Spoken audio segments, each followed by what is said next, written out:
Penguin is the spin-off sequel series to Matt Reeves' The Batman with Robert Pattinson.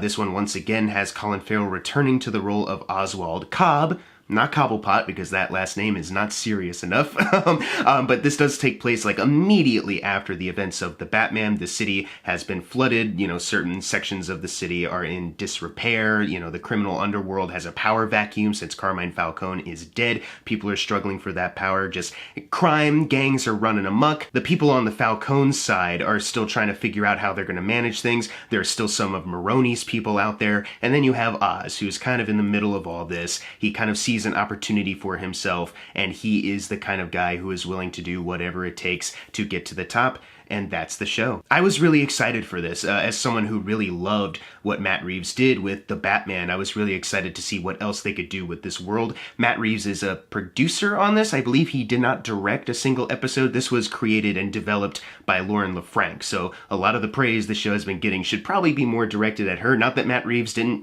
contribute nothing, but, a lot of the driving force is her at the helm here. The thing about, superhero, shows these days is that I think a lot of people have fatigue around it, mostly because the MCU has been pumping out their own shows for quite a bit, and a lot of the criticism kind of falls to, why was this even a show? A lot of people have pointed out that, the limited series, event 6-episode thing has not really worked. It basically just shows their weakness of taking movie scripts, stretching them out just so they can, if they don't think it would perform well at the box office, or they think there's some kind of risk associated with that, they can just make it content for their streaming service. And it can still be good even when they do that, but I think a lot of the time people have been associating the shows as oh, well, this is just, this probably could have been, edited better or written better to be more tight, make it a movie. I think that's a lot of the stigma around the shows they put out. It's why it's refreshing when you get something like Agatha All Along recently, where people are like, oh my god, it's structured like a TV show. And that's something where you might be able to even make the argument that could have been written into a movie format, but because they've done a better job of structuring it, people are like, oh my gosh, it's like finding water in the Sahara. But The Penguin, I feel had a lot of great potential to stand away from that crowd already. You're already going off of something that people loved with Matt Reeves as the Batman, but also we already know that Oz is going to be back in The Batman Part 2. They've already said it. Colin, I think, even said he's got 5 or 6 scenes. So we know he's going to be back, and the way they end The Batman with I think Batman narrating there's a power vacuum and people are going to be struggling for power of the underworld, blah, blah, blah, and they show that shot of Oz just looking out the window. The implication is there that when you pick up with him in the next movie, he's probably going to be in a higher status, and you don't necessarily need to see that explored. You kind of just get the gist. So taking that kind of material that you don't need to see in movie form, making it a show, and being able to really dive into the nitty-gritty of it all, that could be interesting. That could be entertaining to watch. That could be exciting depending on how they do it. I'm happy to report that they did not disappoint. This is definitely a story worth telling. It is absolutely one of those things where it's we maybe didn't even need to see the Penguin rising to power, right? We didn't maybe need to see that kind of journey, but man, I'm glad they showed it because they did it so well. The team that they have assembled here to craft this narrative did such a fantastic job. The biggest thing that I can say as far as a praise here is that the characterization of Oz. And Colin Farrell, once again, he did great in The Batman. This one, he's got more of a spotlight on him, and he's just terrific. You get to see way more of the nuances, the little tics and mannerisms he has for the character, and it's just, man, what an actor. He really is, underneath all that prosthetics, still embodying that character to such degree. It's kind of crazy. But as far as character writing, they know that this is a villain show, and he remains consistent throughout. Something that I have criticized as far as the Spider-Man, Sony villain movies is that they don't really stay villains. They're not even villains to begin with. Venom, Morbius, Madam Web, they're not even anti-heroes. Their whole thing is they want to save people, protect the people they love, and if the threat, involves saving the world, they're gonna fight to protect the world. The most anti-hero thing that happens is Venom biting the heads off of people who are criminals anyways, so it's you can't really call them anti-heroes even. Not that I'm against like doing original things with characters doing completely different takes. I fucking love Peacemaker, who is a villain in the Suicide Squad, and although it's not like a 100% redemption in his own show, you know, that they're able to give you the softer side of him, that character's able to grow. What you can do with villain characters is have them grow, change, be developed in interesting ways. I think Agatha all along, not to mention that again, but I think they also skirt that line very well of like, she's not like a hero at the end of that show. You just learn a bit more about her, you understand her more. She's still very tongue-in-cheek, so she still has that mentality and that kind of persona, and she kind of still stays true to who she is. It's just we as the audience learn a bit more, and the characters going on that journey as well. So that's kind of more of like a gradual anti-hero build. But this show knows, like, this is a villain. This is a villain that's going to be coming back.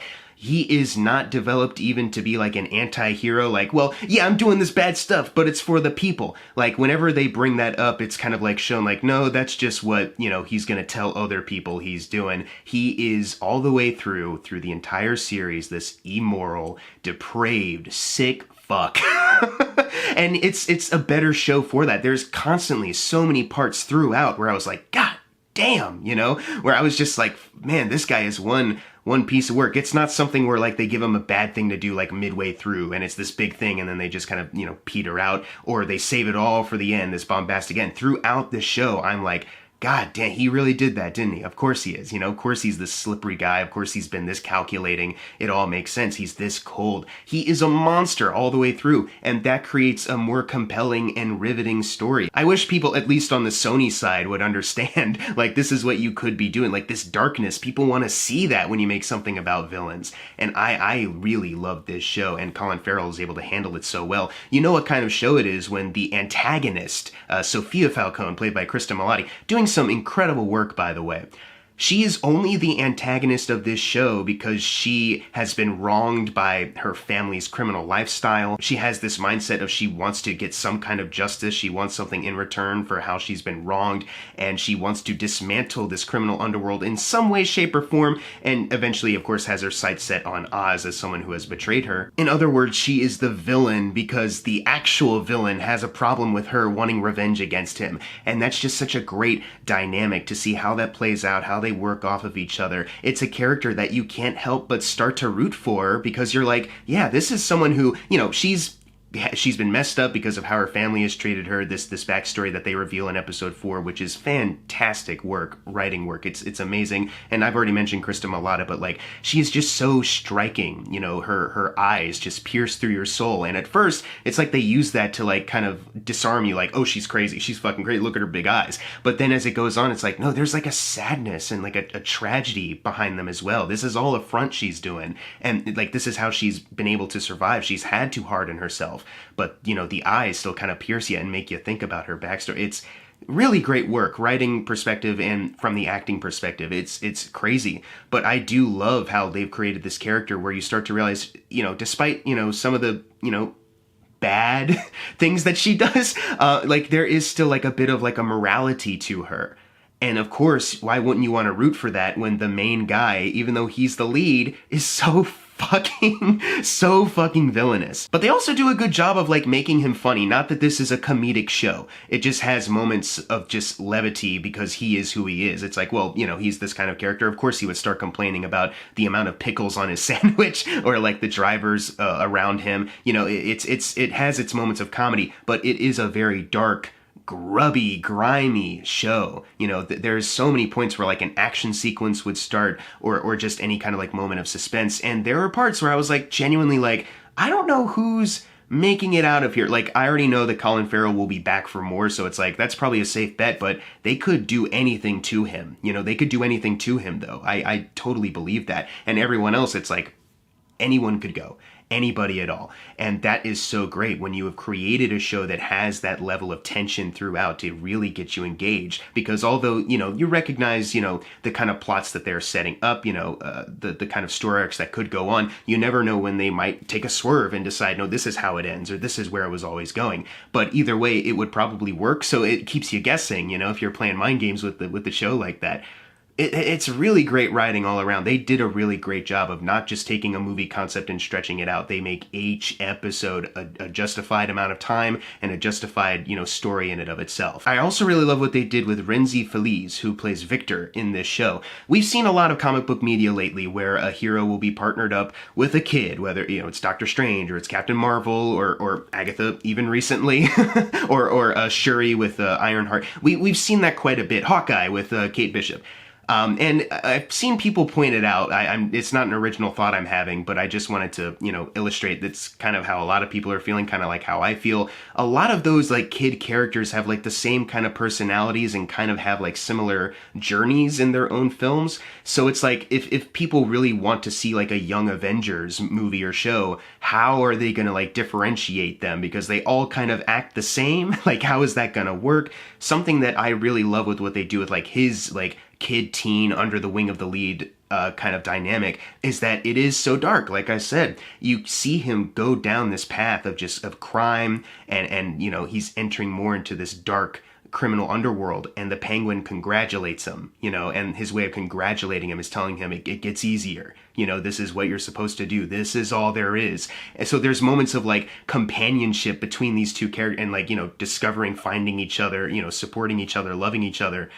But it's all for like this fucked up like criminal reason. And it's like, I love the journey that Victor goes on. He like, I thought, I'm going to love fucking Penguin and I think Sophia's going to be up there. But Victor, there's no character that they cut to where I'm like, oh, this is a drag.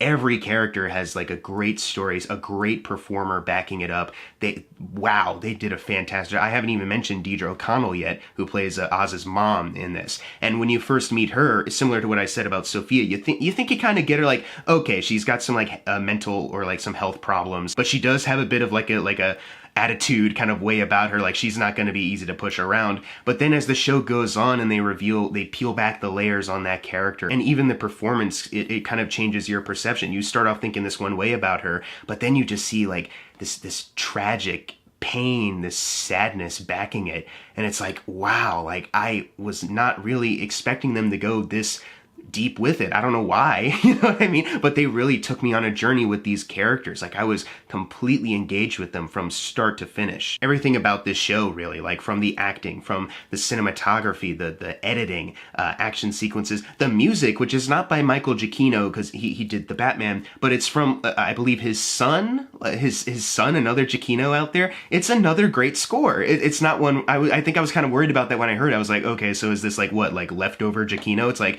it's still pretty good, all things considered. Like it's actually really backing all of these sequences very well. They know when to utilize it. Technically it's such a great show. There's not really any moments where I was like, oh, that's where the budget is showing or something like that. Everything down from like the, few visual effects they have to use to the, set design, the costume design. I mean, people have talked enough about Colin Farrell's like prosthetic transformation. It's kind of like, what else can I add other than there are just plenty of shots where I'm watching him walk around and I was like, fuck that makeup. You know what I mean? Like in awe, because it's like, I'm not looking at Colin Farrell wearing a mask or like even a cheapo mask because they're on a TV budget. It's like, that just looks like a real guy. You know what I mean? That's crazy what they're able to do with that, Magic of the movies and TV, obviously. Everything about this show riveted me from start to finish. I was totally engaged with the storytelling, the characters, just the technical craft on display. There's so much more to discover about this, though. I would spoil what they do in this finale to really, seal the deal, but you just really gotta watch it. This fucked up, dark little journey. But it is worth it. It is so satisfying. And even the way they kind of play with like a satisfying conclusion in the finale, without spoiling anything, there are just certain things that characters have said that they wanted, and yet you kind of recognize as the viewer, without them needing to explain it, without them needing to monologue it to you, that despite it being what they've described before, there's not really much of a satisfaction when they get that kind of thing, that there's still something missing, that, they still, have this unfeeling, dark side of them that got them there. And I love how they played with that in the show, but mostly in this finale. It is just such a great ride. Please check it out if you haven't already. I'm going to give The Penguin an A+. This was an absolutely fantastic season of television. If they decide to do more, cool. If it's the same team, I'm all in to see what else they can do. But if it's just a limited run in between Batman and Batman Part 2, this is also still a worthy show. This is still a fantastic piece of comic book fiction, of writing. They really hit the nail on the head here. I can't wait to see Oz again. But what did you think of The Penguin? If you've seen it, leave your thoughts down in the comments below. And as always, thank you guys for watching. Make sure to subscribe. I'm Jackson Fulcher. See you guys next time.